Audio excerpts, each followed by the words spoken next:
Okay, this is again the why part. So first and foremost, when it comes to the wisdom behind the creation of Allah, we trust who is Allah. That's why we obey Him. And sometimes we have partial wisdom based on the knowledge that we have, based on our personal experiences. But as we get more experiences, maybe more wisdom will be manifested to us. And someone with more experience in a certain field. So for example, you may only be able to see certain amount of wisdom in interest being forbidden. Okay? Now, maybe 1 year ago, people who were in the investment area, they may not be able to see as much understanding of how interest ruins things. But when the market collapsed, hopefully they have a better appreciation of how interest messes up the market. And so on and so forth, right? Same thing like one of the examples I was talking to you about, like, this brother from my building, who's not a Muslim yet, may Allah guide him, like he appreciates the wisdom behind, how we wash our nose before Salah, especially when COVID happened, right? How you're cleansing your nose. So sometimes it may be there, but you need to go through certain experiences to be able to appreciate more and more wisdom. So we are not chasing wisdom, we worship Allah, but you can reflect and admire and appreciate the wisdom of Allah as you acquire knowledge, as you reflect on it, as you do more research and studies.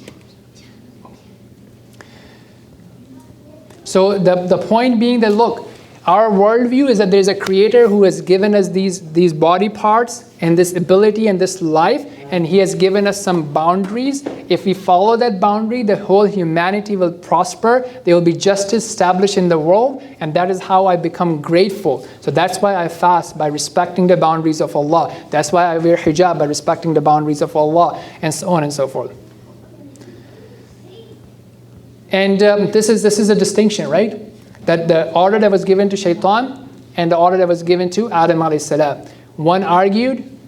One disobeyed and argued, one fell into disobedience, but then repented. And both of them were not given explanation from what we know.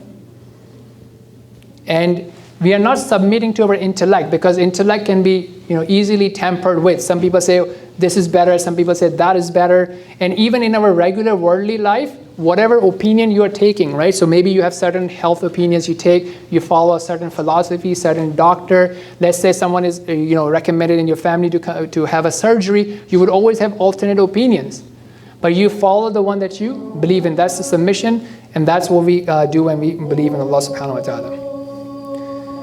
So there's like more stuff here, but I think depending on how far they go, but hopefully that should be good enough, inshallah. But most importantly, please have an intention to try to put it into practice.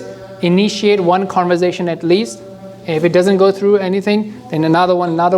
Let's have a proper conversation between now and end of December. If I can help, just reach out and we can have a conversation with them together as well.